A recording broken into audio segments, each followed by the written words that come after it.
G'day friends and fans, welcome to Dave Talk Stuff, Ukraine War update for the 9th of December 2025. The war continues, and the most important details I'll bring to you right now, starting with the Ukraine map. But there's a lot to cover, and Western media for a long time has been warning you that this will be coming, but most people have chosen the comfortable lies. They have chosen the narrative that Ukraine is winning and refuse to listen to voices of reason. And of course now the establishment and the liberal barking dogs have blood on their hands, but of course they do not care. They will never admit the truth. They cannot accept responsibility. Now, overnight, Russia launched 110 drone strikes, according to the Ukrainian Air Force. They struck multiple areas across Ukraine, most of which are not marked off on the map, nor will Ukraine admit to any military losses, and in fact crack down on any attempt to report such information, claiming it helps the enemy. And of course, Russia has satellites. They're not backwater like most people out there. Russia has a sophisticated espionage network, unlike most countries. Russia's one of the few who were able to stand up to the US. Now, here, which I think is why Democrats hate them. They hate anybody who can stand up to them. Even when they don't, they still hate you. They want nothing but 100% submission. Now here, of course, Volokik is still in Ukrainian hands. The fighting there has taken so long that the whole Ukraine will probably be the last fall. Now, Russia has made small gains north of Kupiansk. Still not marked off on the map. Russia has claimed multiple victories in Kupiansk region. The maps are not updating to reflect this reality. However, there are plenty of other areas where Russia has failed to make any gains or any gains of consequence.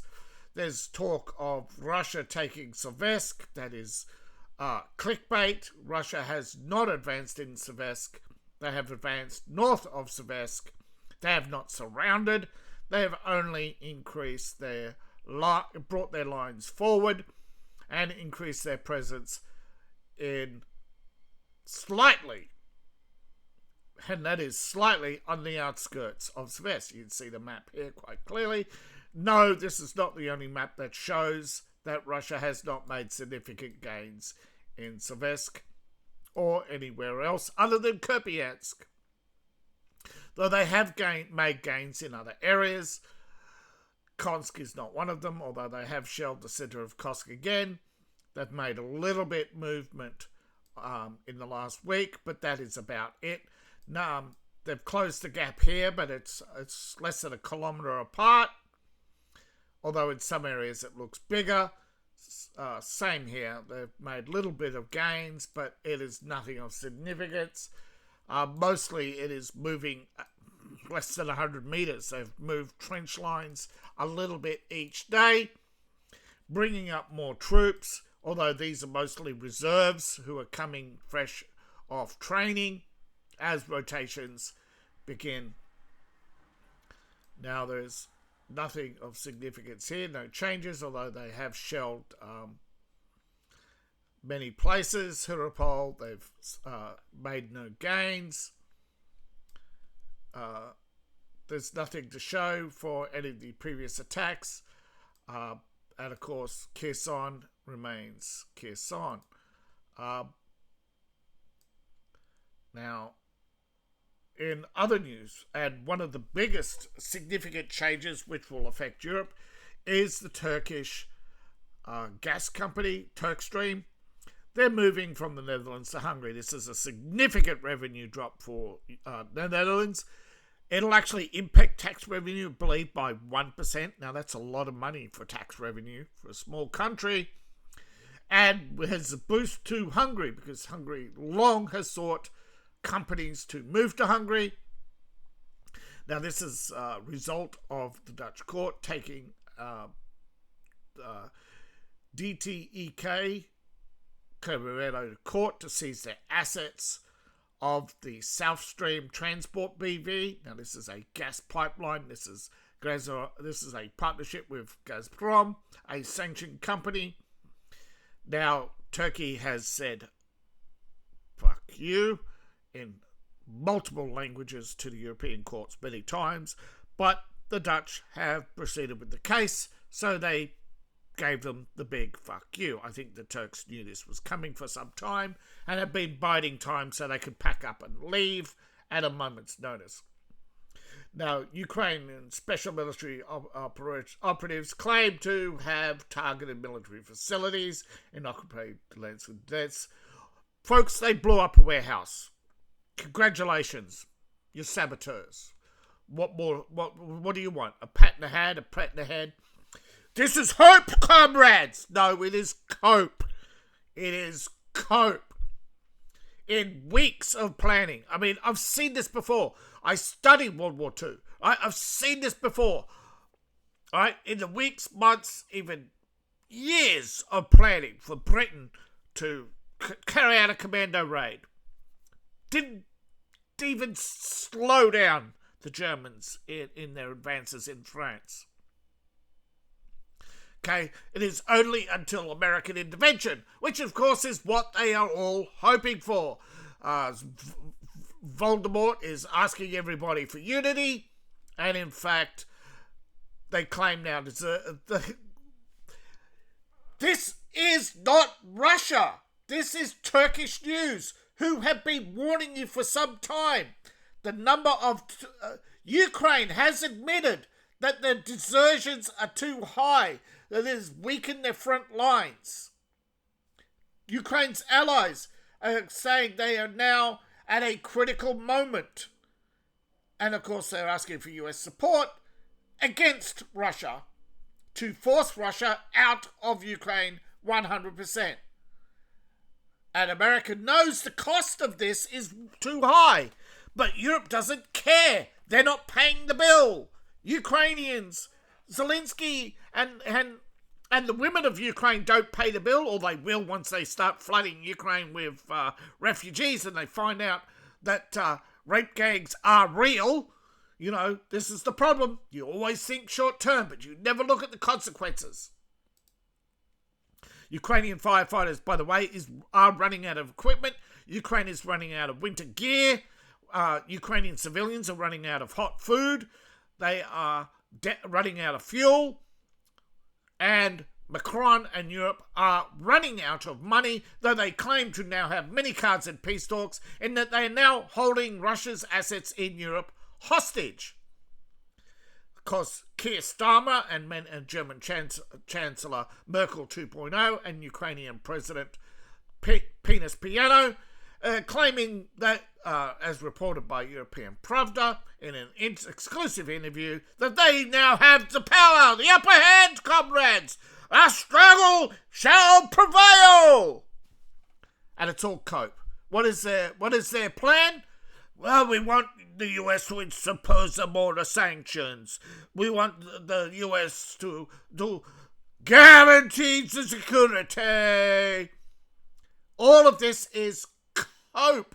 This is once again Ukraine demanding you go to war for them, that you die for them. Die defending their border while you're not allowed to defend your home in most parts of the world. Now, Poland has broken the deadlock. Zelensky says he is now ready to visit. I'm the bigger man. I was not humiliated by Dave Talk stuff. No, I was not humiliated. Who is this guy? How dare he? How dare he? I thought you weren't humiliated, Zelensky. All right, Independent Australia. Another independent news agency, unlike Pravda, which is Western intelligence operation. It is not Russian-owned. It is Polish and has been for quite some time.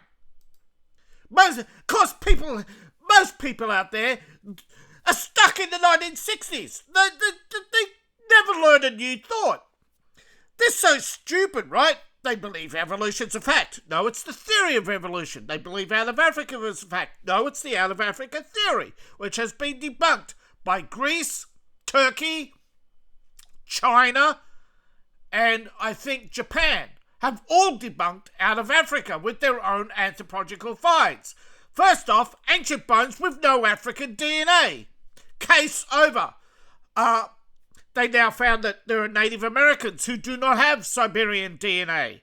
Boom! The land bridge theory, partially true. Some Native American tribes did move in, but there are many native tribes who do not have outside DNA.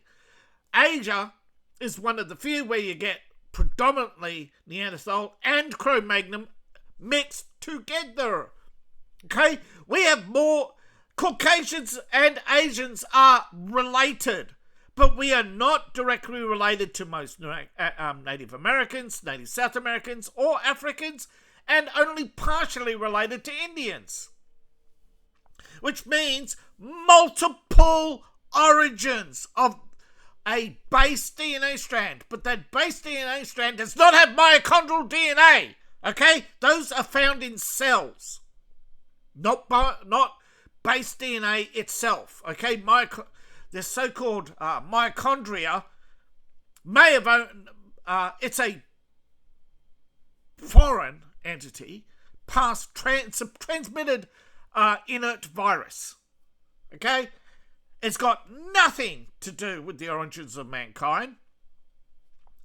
It may be rogue RNA, but it gives us a lineage trace. And again, the only lineage trace with most people. I mean, just because most Western Europes have some common DNA with Putin, the same could be said with most Europeans and others. All right, I'm just gone overboard, I know. I'm just pointing out how stupid most people don't realise they are, because most people think they know this, when in fact the sum of human knowledge is a postage stamp. And most people know a microdot on that postage stamp, but they get one fact and they cling to that fact, and when somebody tells them something different, they have a visceral reaction. That is the proof of intelligence. Here's an intelligence test. If you tell someone a fact that's contrary to their own, and then can prove that fact, do they change their mind, or at least investigate? Then they have some intelligence. If they don't, they're an animal, and they shouldn't have the right to vote. I'm sorry, but I am sick and tired of people who cannot be educated thinking they know better than you on who should run the country, when in fact they're only voting in their selfish interest, and not what's best for the majority. If they always claim to want you to pay the fair share, but they don't pay anything. And forcing people to go to war, that is the most fundamental violation there is when it comes to human rights, is forcing you to commit labour for someone else. And that should include going to war. That is slavery. Now, Europe has a strategic favour. Again, this is an independent organisation which for years has been warning people about Europe and the growing desire for Europe to go to war. 7 politicians tried to convince Trump. After 42 months of conflict, what did they achieve? They never met with the Russian president, so how can they put an end to the war in Ukraine? These people have no interest. Zelensky didn't even read one peace plan, not one peace proposal. He never intended peace in 2022. He only initialed the paper saying that he believed it was a letter of intent, that he was only signing to acknowledge that he read it, when in fact he didn't. They've repeatedly built up arsenals and then sent them to Ukraine to repeatedly watch them be destroyed, or either by acts of sabotage or direct missile strikes. Nobody wants to talk about the sabotage of peace talks by not just everybody knows about Boris Johnson, but they don't know about the protesters who broke up the peace talks in 2022 in Istanbul, or the attacks in Hungary, or the attacks in Poland, which seem to now have a severe effect. The Polish are now starting to submit to the EU threats, but it is a strategic failure. They have not been able to gain a foothold on the front line and push back. Repeatedly, since January this year, Ukraine has only had 5 offensives, and all but one has been retaken by Russia. And I'll show you. One offensive. And look at it. Barely a blip on the map. There you go. One town that and Russia's already Russia's already fighting to take it back. And yeah, one town. Wow. One little carve out. Barely a blip on the map. But somehow that's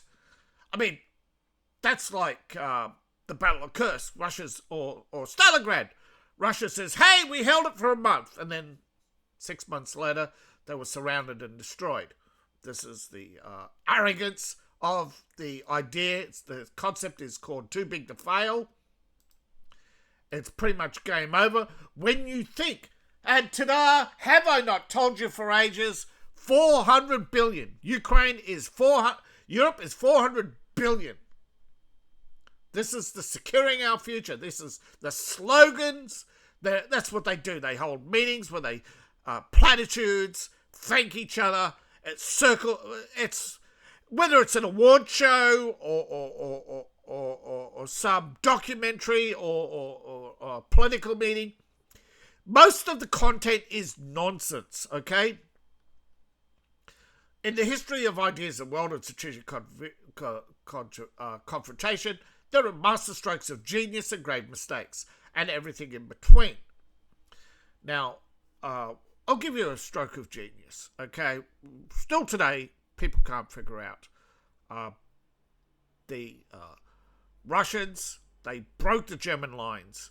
But most people don't know Russia thought they were 6 months from the end of the war. But in some stroke of genius, okay, the Germans were able to pivot, create a horizontal firing line, and watch the Russian column of 300,000 men and 2,000 tanks roll past them in one ginormous firing line, all set up. They even saw the flags on the road. They saw the bunkers on the hill, but it was all quiet. Not a tank, not a rumble, nothing. But they never sent a man over the hill to see if those bunkers were empty. Russia almost lost World War II, and if it wasn't for American forces in Stalingrad, they would have lost World War II. People don't know this because they don't want to know this.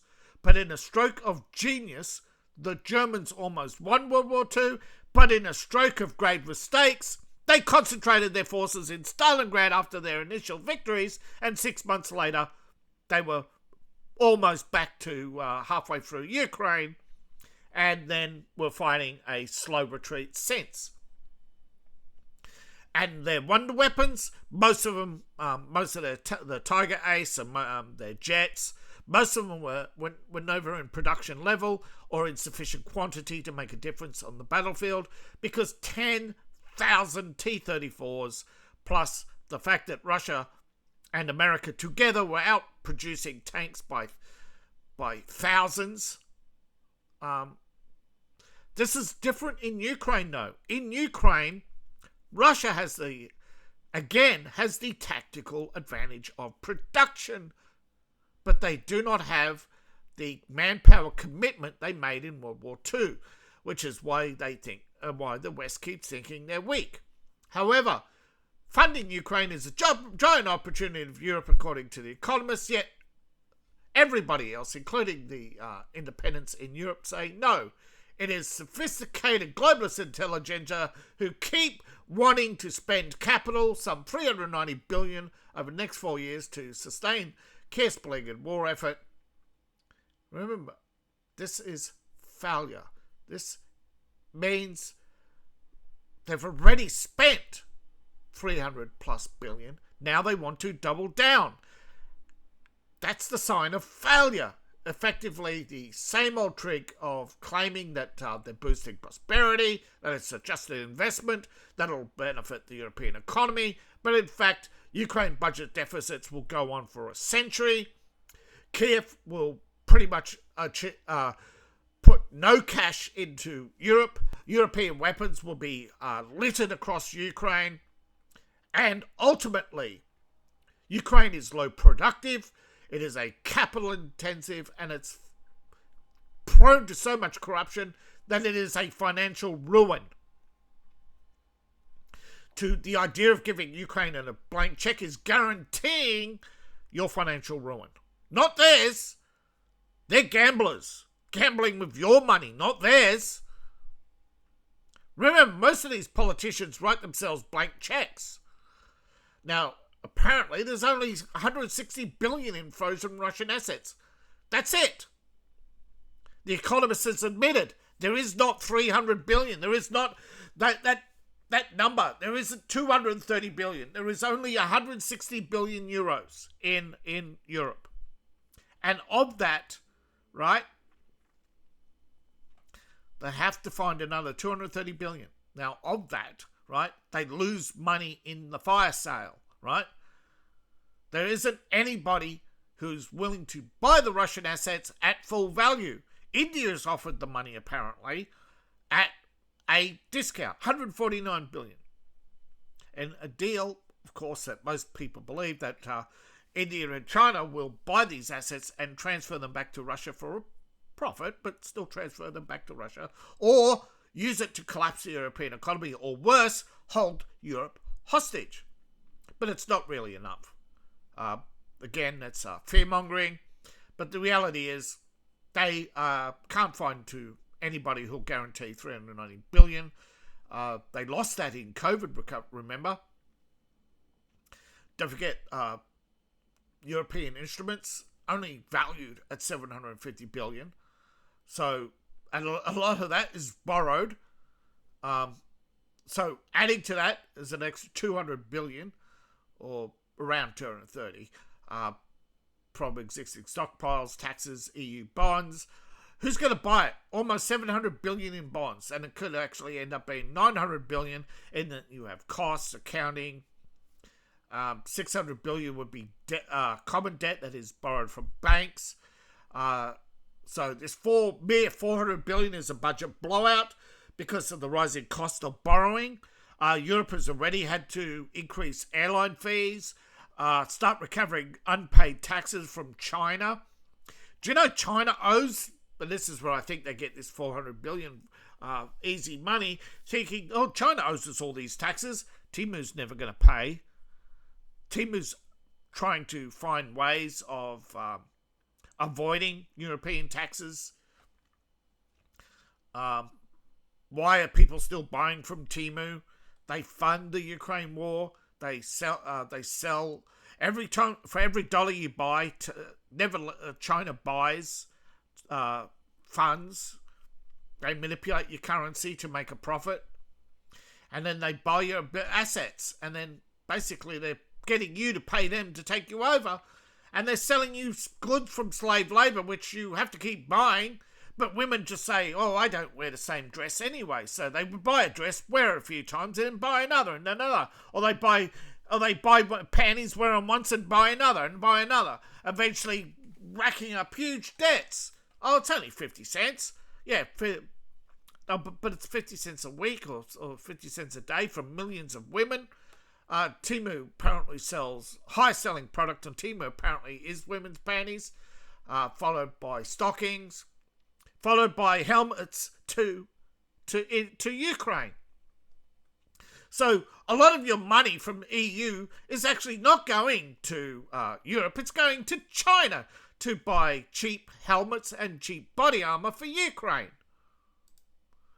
Now, Ukraine's cash is running low.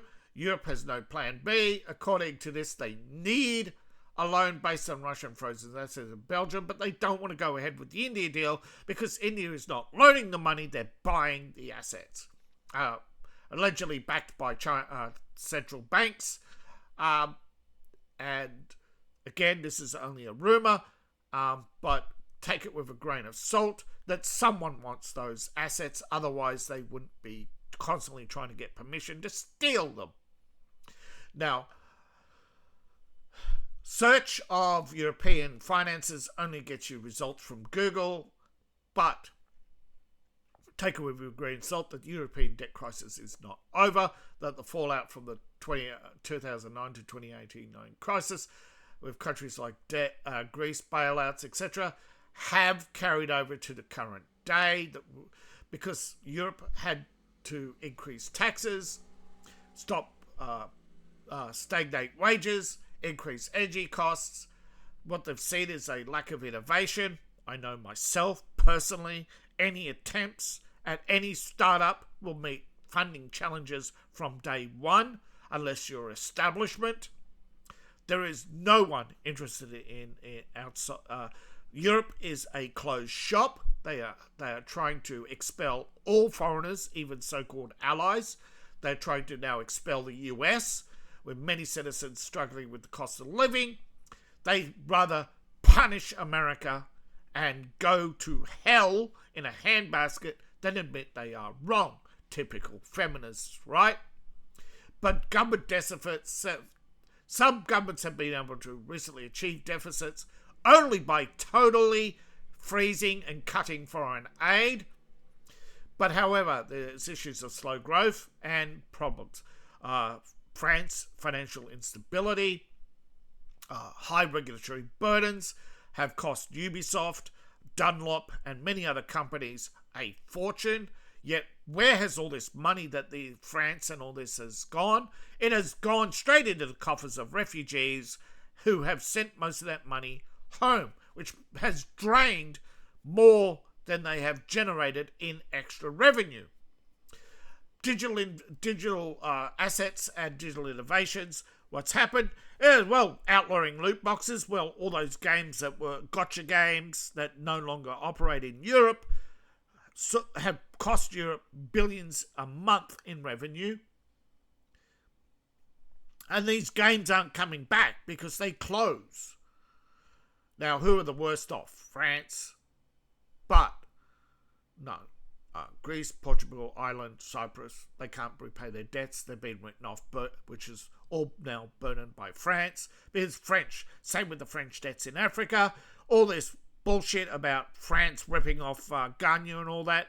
They're just basically whining and using the left in America to basically cancel their debts and get away with basically buying large mansions, particularly Greece. Deficit spending, bad loans, a continuing recession in Europe, which they won't admit. Most European growth is based on debt. Competitive gap, European wages don't match the productivity levels. In comparing to Europe and the US, just the European US market, US leads Europe ahead of India in productivity and innovation. But, of course, most innovation in India is actually just duplications of Western innovations anyway. India, of course, is cope and seethe, but they too are facing huge problems in that they're on shaky ground because now Indians are demanding high Western wages and the competitive edge, well, people are going to Mexico and Vietnam. India may see a collapse, but I think India will back down on this wage hike and freeze wages like Europe has. Of course, low rental income with this rent cap that they have and high land taxes, high cost of living, particularly Austria with stagnant wages, expensive energy, is now leading to a growing household debt. Hardship since 2024. 3 in 10 Europes cannot meet basic needs and have cut back on furniture. Now, they say leisure, but they just basically mean there's no eating out, which is collapsing the middle-class economy. The middle-class economy depends on what's called the diversity of spend, right? You have your basics and then you have your needs. Okay, sorry, you have your needs, right?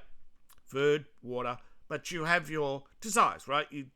You want fruit, you want occasionally to eat steak, you don't want to have lamb chops or goat every day. I mean, let's face it, a lot of people don't realise how much meat substitution goes on in Europe and how much you're getting cheap goat out of Turkey instead of the real deal of lamb or in some cases even they're substituting beef with vat growing. There's of course so you have your wants and needs, right? And you want better food, you want more variety, you want time off of work, you want to go out, see a movie now and again. That's just basic leisure. But then you have desires. That's anything from prostitutes to high-end holidays. And 3 in 10 Europeans can't even meet their basic leisure needs. Now, entertainment is actually a human desire. It's one of 7 needs. But Europe has cut your needs down to food, water, shelter. They don't care about your need for entertainment. They don't care about even your need for basic clothing anymore. Okay, you do not have a human right to clothing. How bad is that? Financial stability. They have no financial stability. The rules change every month. Particularly pan-European banks have created huge risks. And we've already seen out of 2018 the collapse of one Rothschild bank. Now the rest must go. They are all war profiteers. They've lived large off slavery for over a century. They will never be held accountable or pay reparations because they just change their name and disappear like every rodent in history. Every gangster never uses their real names. Remember, Rothschild is a name that was made up in the 1800s to protect war criminals after the end of the 1830 war. War criminals, folks. See, when Germany won, they pardoned the war criminals who helped them win. Big mistake. Now, financial education is a big problem in Europe, but it's also coming to America. Overspending. Feminists controlling 80% of the spending in most households have pretty much, like I said, buying panties every day. Big problem in Europe, okay? Lack of hygiene products at a reasonable price, which is, of course, one of the reasons why women are going through so many panties. But still, they claim they're too busy to wash. Or they like the smell of fresh clothes. Overspending on perfumes, average overspend 20%, which is increasing debt. Failure to adopt new technologies. Europe is still using inefficient windmills. 20% power loss. Low conductivity power lines because they're cheaper. Demographic shifts. They've failed to give women adequate time off from work. They've failed to give men adequate time off from work. The fatigue is real, which leads to early death. Suicide rates are climbing.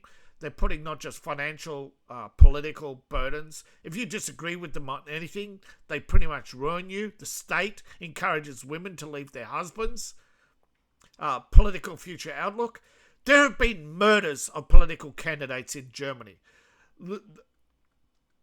Not just the AEF. They killed some Greens too. Radicals have killed members of the Green Party. Now, I don't like the Green Party, but killing them is not the answer. Now, of course, this wasn't done by the ADF. This was done allegedly by the mainstream liberal the mainstream liberal establishment, which is made up of multiple political parties, including Macron's centrist. Although they're socialists, they're not really centrists. although I think they've dropped all pretense of being centrists and actually admit they're socialists, even, well, it's in their name, isn't it? The French socialists or whatever. Obviously, Republic, the Social Republicans or whatever. There's many. I mean, Macron's got such a coalition of lunatics, has he not? But we go, warning, this is now Russian news. And Russian news is actually often Western news reprinted, that's hidden behind firewalls. But this is actually genuine Russian news. Dmitry Peskov has admitted they're still in talks with the US and have achieved nothing, but they are still talking. They're now met with both Steve Witkoff and Jared Kushner, and communications are still ongoing. They're waiting for results of Zelensky's talks today. Now, allegedly, Witkoff and Kushner have also had a phone call with Zelensky, but Zelensky did not commit to peace. He admitted that he hadn't read the peace talks. Trump asked him to read the peace agreement.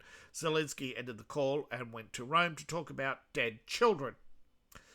Never mentions that he's killed hundreds of children himself with his random drone and missile strikes on Russia. Because his V1, Neptune missile, is highly inaccurate. It is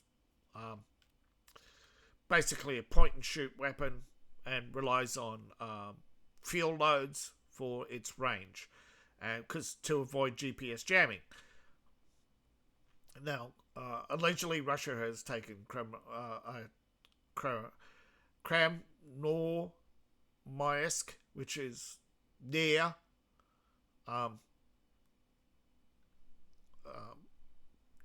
total fall of Kupiansk, I believe. But they are evacuating civilians. There are not many people who are left.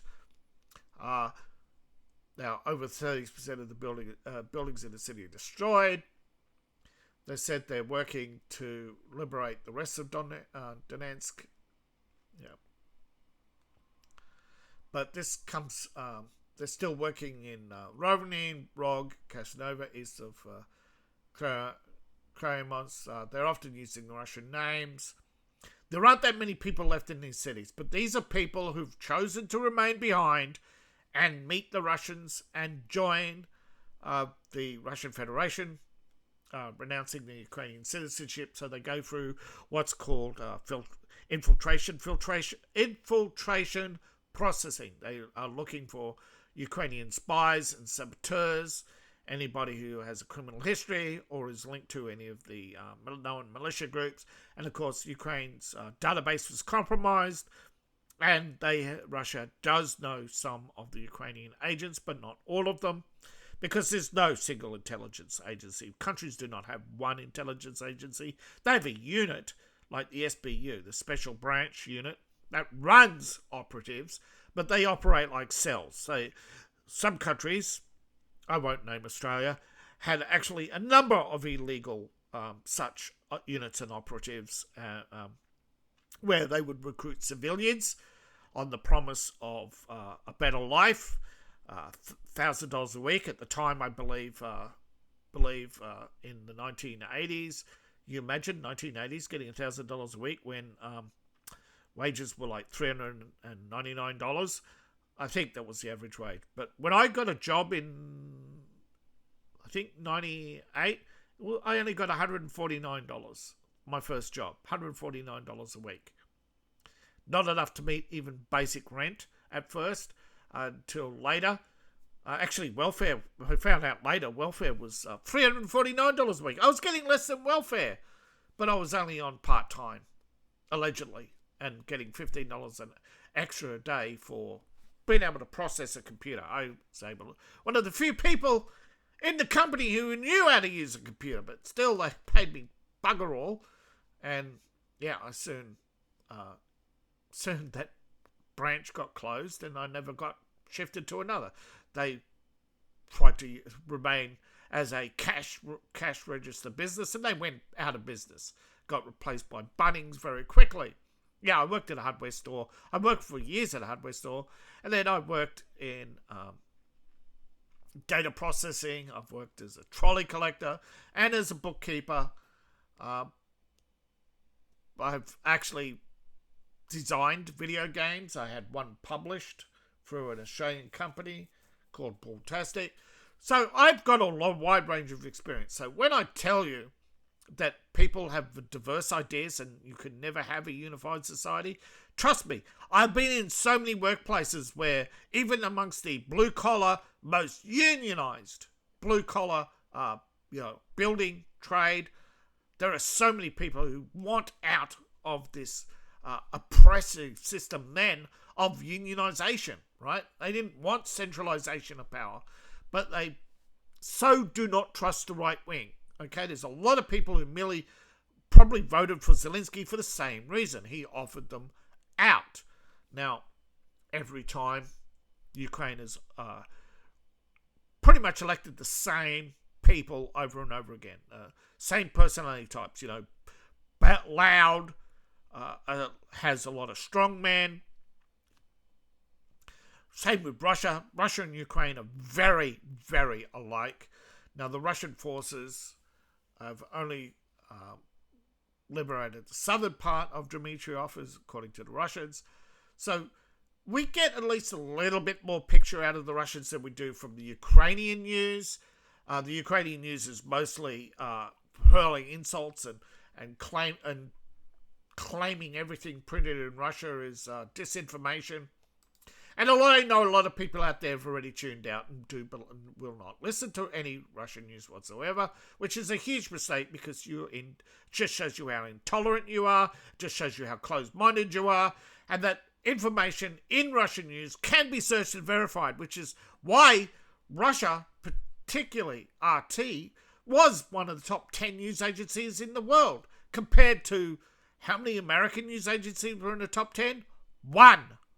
CNN, BBC used to be in the top. Look how many news agencies now are merely in the top, merely because they exist, because CNN is in the toilet. I think they're like down to 20, and the ABC is in the toilet.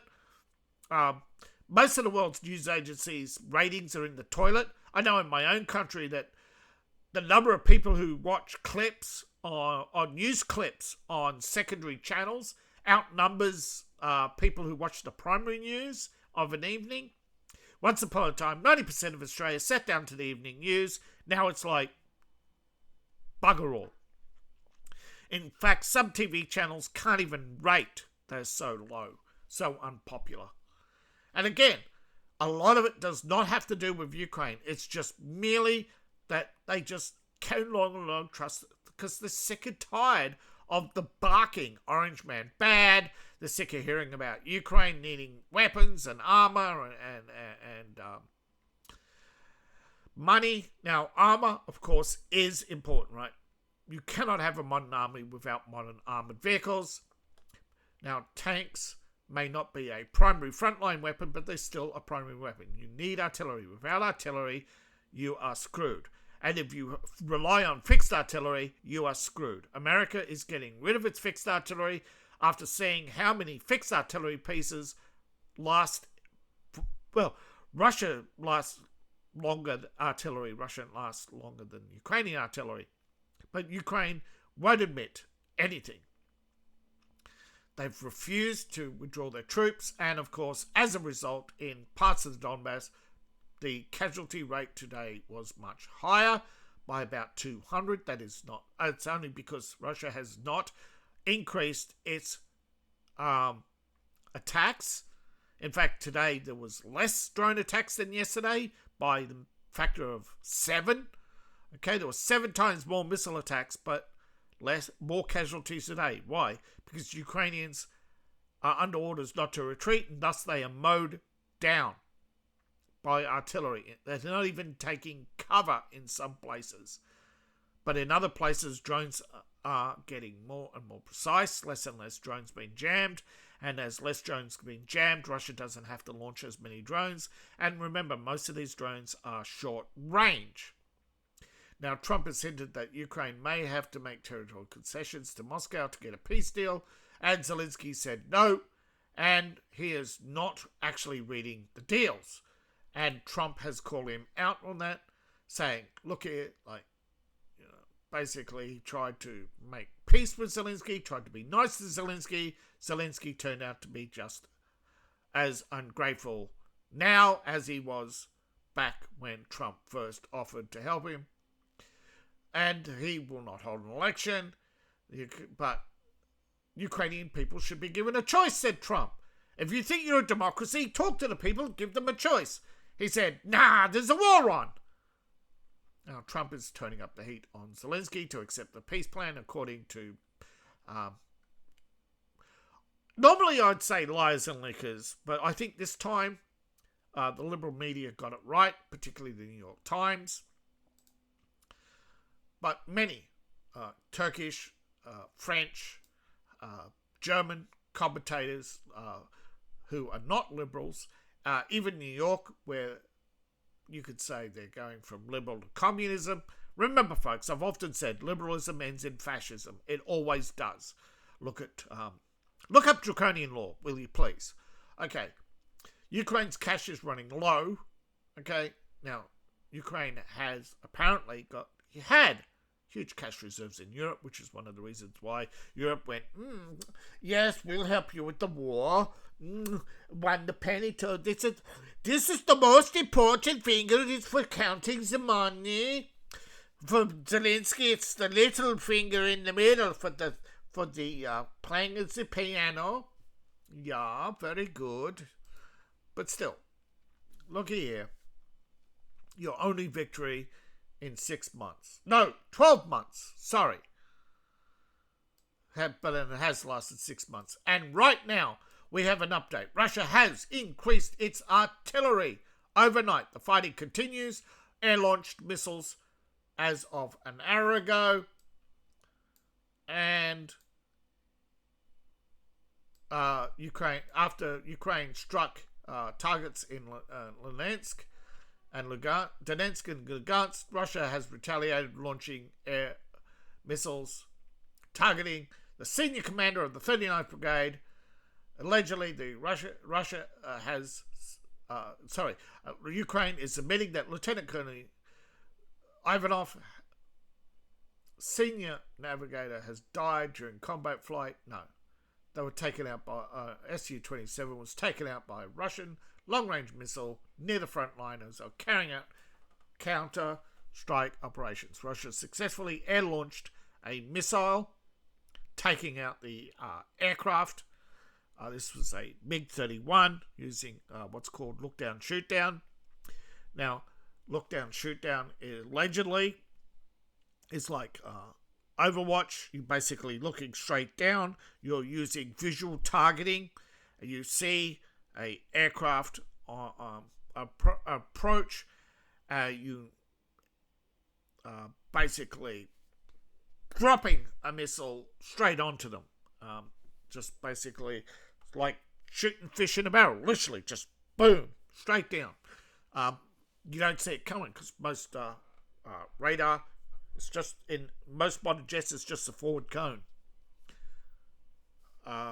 Except F-14, F-15, F-111, and F-19, the so-called Tiger Shark, which officially does not exist and has been upgraded to the 117 and then now upgraded to the Aurora.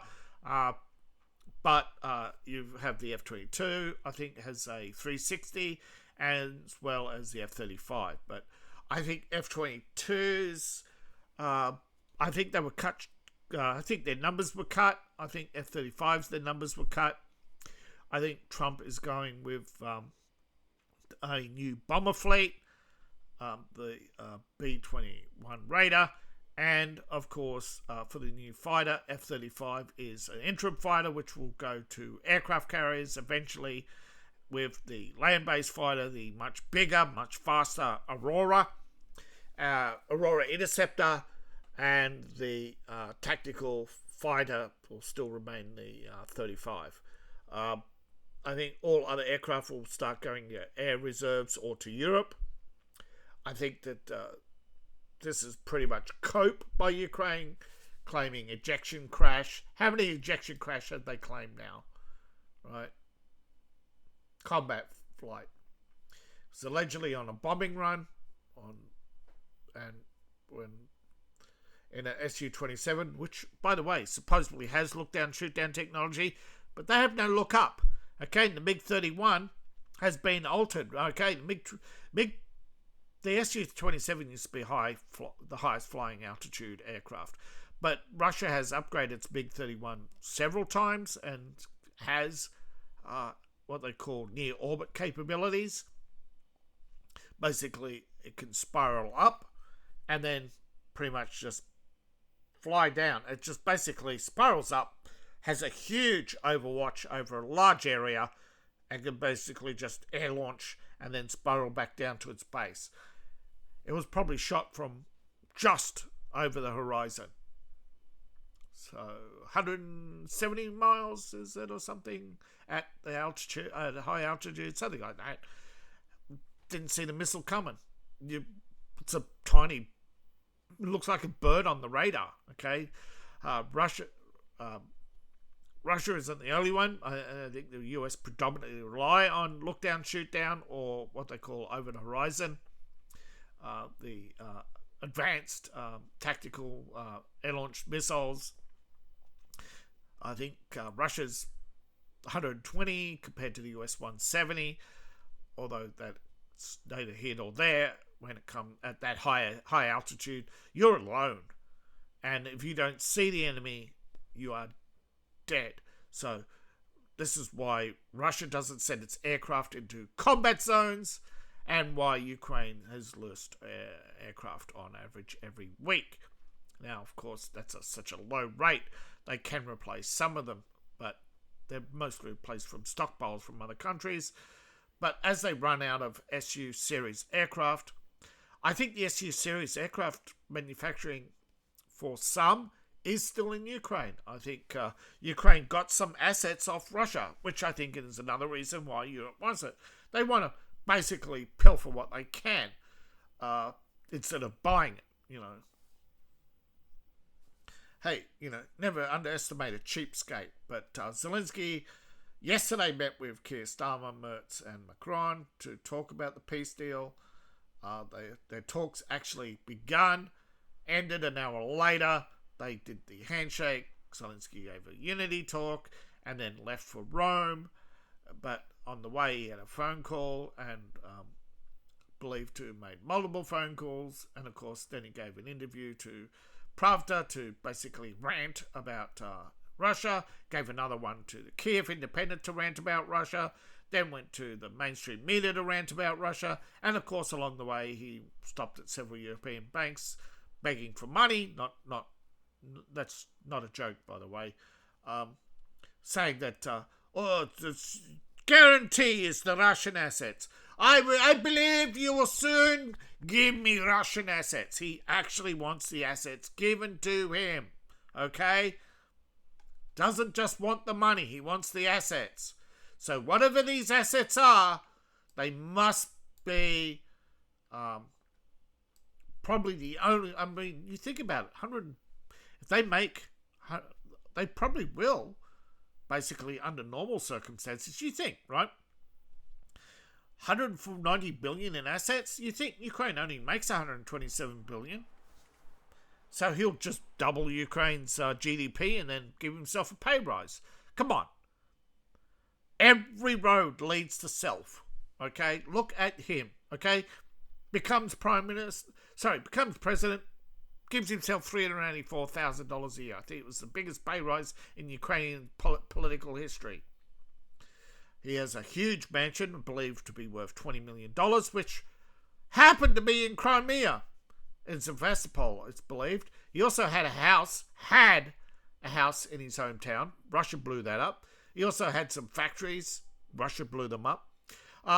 Russia's not only destroying Zelensky's assets, they've destroyed other politicians' assets as well. A lot of people had assets in Ukraine. I literally mean had, and it's not a joke. Russia has been blowing up foreign assets in Ukraine.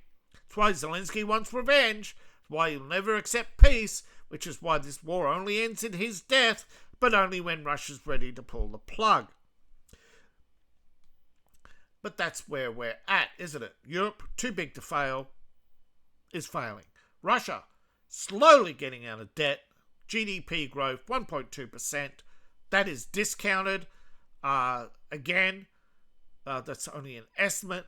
World Bank actually puts it much higher, but they believe that Russia's undeclared gold victory, because most of the world doesn't recognize that